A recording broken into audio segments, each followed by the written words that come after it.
La grande mosquée de Paris en veut à CNews, Bigre, dont elle dénonce la campagne calomnieuse à son encontre. Ah bon? Et c'est quoi la campagne calomnieuse? Attends, on va lire un petit peu. Alors, l'encart, qu'est-ce que ça dit? Par la voix de son recteur, Shem Eddin Hafiz, l'institution religieuse se dit prête à mener des poursuites contre toute allégation mensongère diffusée par CNews ou par d'autres médias. Bah, qu'elle le fasse, qu'elle le fasse. Faut faire marcher la planche à billets, les avocats ont besoin de sous. Oui. Ah, mais derrière tout ça, il y a peut-être des histoires de diplomatie, puisque qu'on le veuille ou qu'on ne le veuille pas, eh bien, la grande mosquée de Paris est quand même sous influence, oui, soyons clairs, de l'Algérie. Et tout cela va peut-être est peut-être un élément qui est lié à la diplomatie. La diplomatie, je vous le rappelle, c'est quand même un jeu de dupes où les nations se disputent comme des enfants en passage dans une cour de récréation.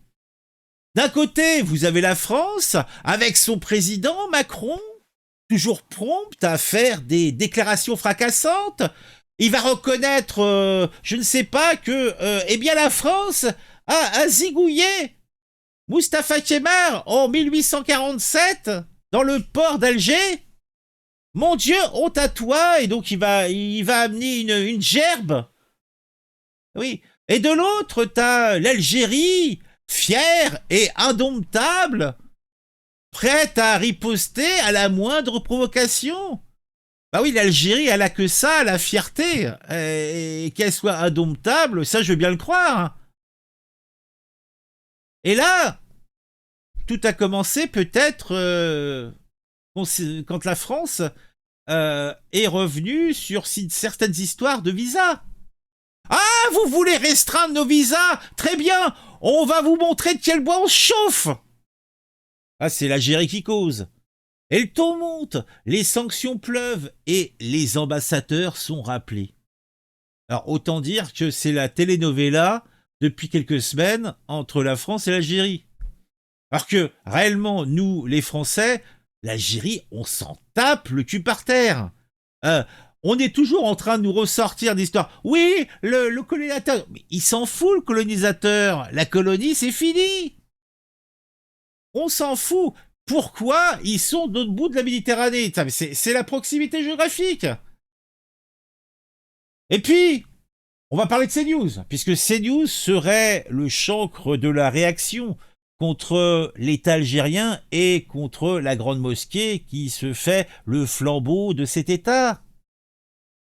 La chaîne d'info continue, et comme tous les médias, adore mettre de l'huile sous le feu, ça fait des vues, donc ça fait des publicités, donc ça fait des sioux dans la poche bien vide de Monsieur Bolloré. Là, on a la grande mosquée de Paris qui est excédée puisqu'elle accuse la chaîne de mener une campagne calomnieuse. Mais enfin, c'est du grand n'importe quoi. On nous accuse de tous les maux alors qu'on essaie juste de faire notre travail. Au lieu de ce bazar, dans le Sahara occidental, eh bien, le Maroc pousse ses troupes tranquillement, installe sa population. L'Algérie fait la gueule. Macron est d'accord avec le Maroc. Parce que bon, c'est vrai qu'il faut bien soutenir quelqu'un. Qu'est-ce que il y a de bizarre dans cette histoire? Depuis des dizaines d'années, l'Algérie n'arrête pas de passer et de mettre camouflet sur camouflet à la France. Le Maroc, lui, bon, peut-être il n'a pas le passé colonial, puisque le Maroc n'a jamais été une colonie française, c'était un protectorat. Donc peut-être le passif n'est pas le même. Mais pour attirer les abeilles, évite le vinaigre. Hein, je sais pas, quoi, ça me paraît normal. Donc, oui, la France va plutôt soutenir le Maroc, mais la réaction de l'Algérie est toujours outrancière. Elle retire son ambassadeur, elle tape des pieds. Ils nous font rigoler, quoi. Le club de l'actu, c'est sur ce live. Tu regardes les vidéos, tu te tiens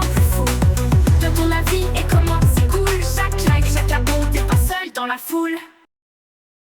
Les relations entre la France et l'Algérie ont toujours été marquées par des hauts et des bas, mais les récents événements ont plongé les deux nations dans une crise diplomatique sans précédent.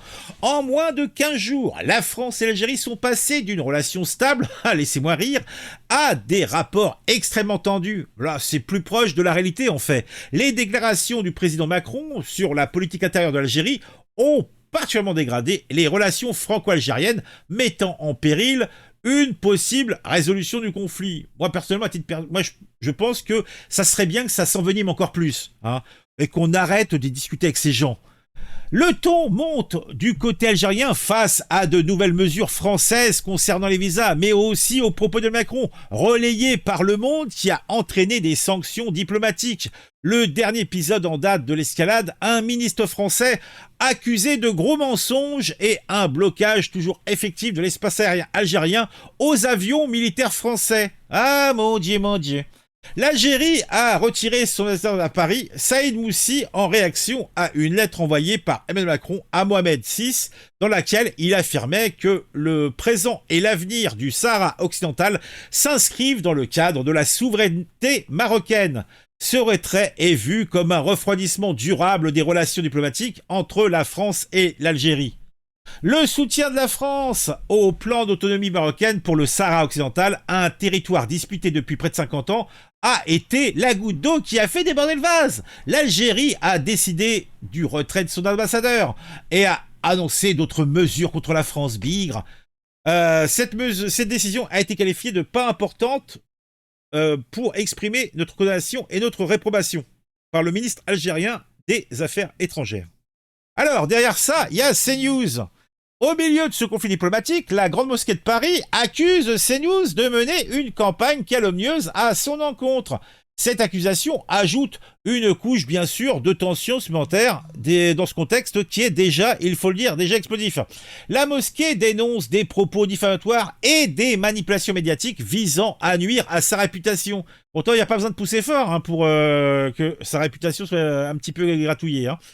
Les réactions à cette crise diplomatique ont été vives. Donc, qu'est-ce qu'on a d'autre comme information? En France, certains voient dans cette tension une tentative de détournement d'attention des crises internes en érigeant l'Algérie comme un bouc émissaire. Ah oui, t'as raison, ouais. En Algérie, le pouvoir en place pourrait se servir de cette nouvelle crise pour nourrir un discours anti-français très mobilisateur à quelques semaines de l'élection présidentielle. Eh bien, dis donc. Ah, tout ça est pas beau, tout cela est pas propre. Ah...